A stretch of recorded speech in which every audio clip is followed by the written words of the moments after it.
Friends, एक बार फिर से आपका न्यू टेक्निकल डी के चैनल में स्वागत है। आज हम बात करने वाले हैं कि आईटीआई में जाने से पहले हमें कौन कौन से डॉक्यूमेंट्स चाहिए ताकि हमारा एडमिशन हो सके और हमें वापस घर ना आना पड़े। जिन भी भाइयों का फर्स्ट मेरिट लिस्ट सेकंड और थर्ड और फोर्थ में नंबर आया था, उनका कई बंदों का एडमिशन रुक गया था बीच में, क्योंकि उनके पास डॉक्यूमेंट्स नहीं थे प्रॉपर है। आज मैं इसी बारे में आपसे बात करने वाला हूँ कि हमें एडमिशन के दौरान कौन कौन से डॉक्यूमेंट्स चाहिए। वीडियो को कंप्लीट देखना आपके बहुत ही ज़रूरी है। आज मैं आपको सारे डॉक्यूमेंट्स बताऊंगा कौन कौन से चाहिए। चलो फिर वीडियो को शुरू करते हैं।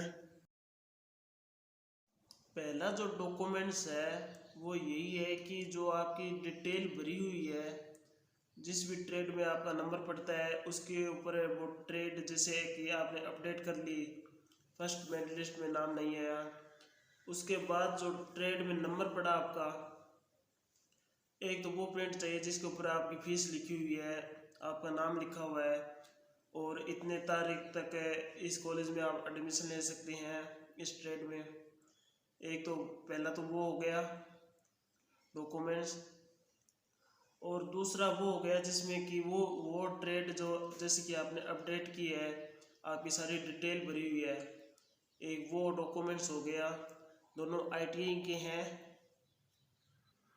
और तीसरा जो डॉक्यूमेंट्स है वो ये है कि आप जैसे कि 1-1.5 साल हो गया घर बैठे हैं, तो आपको एक गैप ईयर डॉक्यूमेंट्स चाहिए लॉटरी वाला। वो कैसे तैयार करना है, जैसे कि आपके नज़दीक कोर्ट है उनमें जाना है, जैसे कि वो टाइपिंग कर रहे हैं ना, उन्हें अपनी डिटेल बतानी है कि मुझे एडमिशन लेना है इस कॉलेज में और मुझे एक गैप ईयर तैयार करवाना है कि इस अवधि के अंदर मैं घर बैठा था और मैंने कोई काम नहीं किया, ना ही कोई नौकरी की है।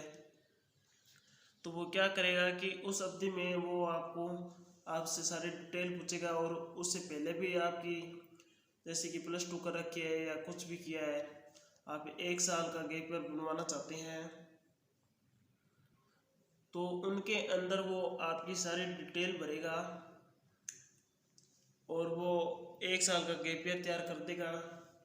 100 रुपये लगेंगे लगभग, मेरे इतने ही लगे थे, 90 रुपये। उसमें लॉटरी लगती है और साइन होते हैं, मोहर होते हैं। और जो उसके बाद डॉक्यूमेंट्स चाहिए वो ये है, दस्तावेज अनिवार्य है। इसमें एक तो आपका निजी मोबाइल नंबर चाहिए, जो आधार नंबर ईमेल आईडी, ये दोनों ही चाहिए।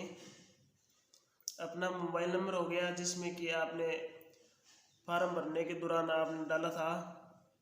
एक आपका आधार नंबर हो गया, आधार कार्ड नंबर। ईमेल आईडी, जो फार्म भरने के दौरान आपने ईमेल आईडी दी थी। और उसके बाद 8वीं 10वीं और 12वीं के प्रमाण पत्र जो आपने फार्म भरने के दौरान यूज़ किए थे वो चाहिए, ताकि वो मिला के चेक करेंगे कि आपने कहीं मिस्टेक तो नहीं की है, जैसे कि नाम में मिस्टेक हो गई, नंबर में मिस्टेक हो गई। और एक आपकी जाति प्रमाण पत्र चाहिए। जर्नल के लिए आपकी जाति प्रमाण पत्र नहीं लगेगा, यहाँ पे साफ लिखा हुआ है। जर्नल के लिए कोई जाति प्रमाण पत्र की आवश्यकता नहीं है, ये केवल SC BC DC जो भी है दूसरी जो जातियों के लिए है।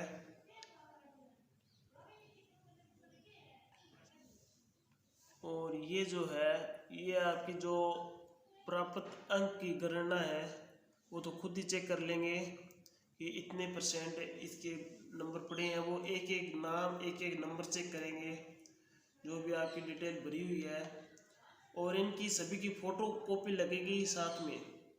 ये बात याद रखना, इनकी सभी की फ़ोटो कॉपी लगेगी, फ़ोटो कॉपी भी साथ ले जाएं। और उसके बाद है आपका न्यूनतम फ़ोटो, पासपोर्ट साइज़ फ़ोटो। एक तो फार्म के अंदर होता फ़ोटो, वो भी साइज चल जाएगा, लेकिन एक अलग से भी फ़ोटो अपनी ले जाना, पासपोर्ट साइज़ फ़ोटो। ताकि ज़रूरत होने पर वो चिपका सके। और उसके बाद है हरियाणा रेजिडेंट डोमिसाइल, हरियाणा स्थायी निवासी प्रमाण पत्र। जो हरियाणा का डोमिसाइल होता है वो आपको ले जाना है, आपको बनाया हुआ है तो वो अनिवार्य है। वो दर्शाता है कि आप हरियाणा के निवासी हैं, वो ज़रूरी है। उनकी फ़ोटोकॉपी भी साथ में ले जाएं। और अब जो है पेटीएम डेबिट कार्ड और credit card, net banking, Google पे इत्यादि की सुविधा।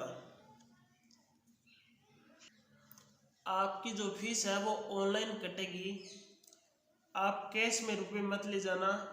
एक बात ये याद रखना, कैश में आपके रुपए एक्सेप्ट नहीं किए जाएंगे, मुझसे भी नहीं किए गए थे।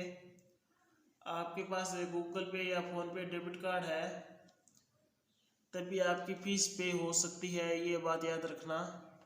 कैश में आपके रुपए नहीं लगेंगे।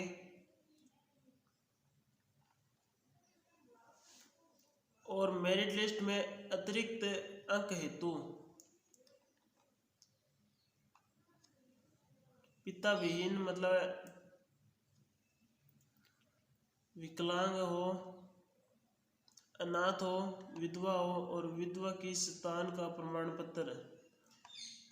जैसे कि आप फार्म भरने के दौरान इनमें से कोई भी आप भगवान ना करे हो जाए और आपने डाला है तो इनका प्रमाण पत्र भी आपका ज़रूरी है, क्योंकि इनके 5 नंबर एक्स्ट्रा मिलते हैं। संस्थानों की सूची जहाँ पे आप दाखिला लेना चाहते हैं, मैंने ये पहले ही डॉक्यूमेंट्स बता दिया था कि जिस आईटीआई में आपका नंबर पड़ा है उनका, जैसे उनका एक प्रिंट निकलता है अपने आईडी लॉगिन करके, वही है स्थानों की सूची जहाँ पे आपका नंबर पड़ा है, वो डॉक्यूमेंट्स। व्यवसायों की सूची,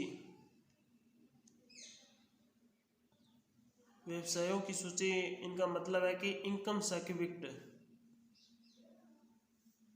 और उसके बाद है आपके बैंक खाते नंबर, आईपीएससी कोड, वो भी आपके ज़रूरी है।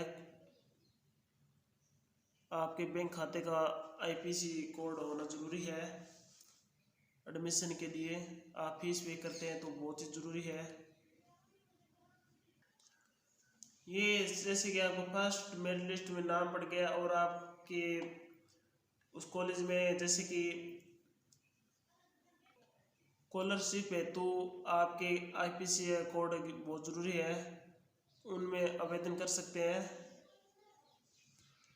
और इसमें जो 13वां है ऑनलाइन दाखिला आवेदन है पत्र में उम्मीदवार अपनी योग्यता अनुसार व्यवसाय संस्थान के अधिकतम 15 विकल्प भर सकते हैं। जैसे कि आप फार्म भरने के दौरान आप जितनी भी ट्रेड भरते हैं अलग अलग आईटीआई की या एक ही आईटीआई की, उनमें आप 15 विकल्प भर सकते हैं, यानी कि 15 ट्रेड भर सकते हैं। उम्मीदवार केवल वही विकल्प भरें जिसमें दाखिला लेना है, क्योंकि सीट अपटित होने उपरांत यदि छात्र छात्रा के दाखिले नहीं लिया तो उसे सीट आगामी दाखिले काउंसलिंग प्रक्रिया में भाग लेने के लिए वंचित कर दिया जाएगा। इनका कहने का मतलब है कि जिस छात्र छात्रा का दाखिला या सीट उसे मिली है काउंसलिंग के दौरान, उनमें वो दाखिला नहीं लेता तो जो आगे काउंसलिंग आएगी उनमें उन भाइयों का नंबर नहीं पड़ेगा। ये आप बात नोट कर लें।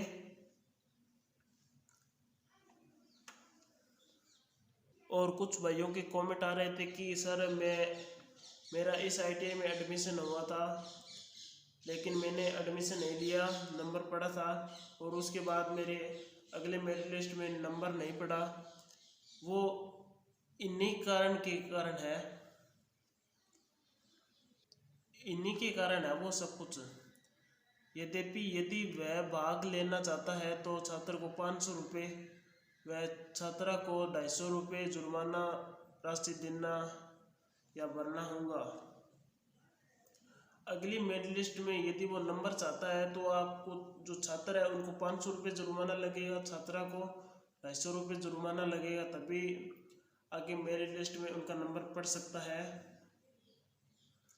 उसके बाद दाखिला फार्म भरने से पहले अपनी फ़ोटो एंड दस्तावेजों को कंप्यूटर में स्कैन करके रखें ताकि बिना विकल्प अपलोड किए जा सकें। अपने जो डॉक्यूमेंट्स हैं उनकी एक फ़ोटो खींच लें ताकि जैसे ही फार्म भरने के दौरान अपने फ़ोन से अपलोड कर पाएँ, लैपटॉप या पीसी से। और उनकी जो साइज़ है वो 10 KB से 100 KB के बीच में होनी चाहिए। 100 KB से ज़्यादा होगी तो वो अपलोड नहीं होंगी। इच्छुक उम्मीदवार उपयुक्त दस्तावेजों का प्रबंध करने उपरांत विभागित वेबसाइट पर उपलब्ध नमूना दाखिला फार्म का अभ्यास करने के लिए अवश्य भर सकते हैं। मेरी बात आपको सारी की सारी समझ में आ चुकी होगी। मैं उम्मीद करता हूँ कि आपके जो भी प्रॉब्लम है वो सारी हल हो चुकी है। Thank you. मेरे चैनल को सब्सक्राइब कर देना आपको वीडियो अच्छी लगी तो। आगे 1-2 दिन में आपके ऑफर काउंसलिंग होने वाली है। Thank you.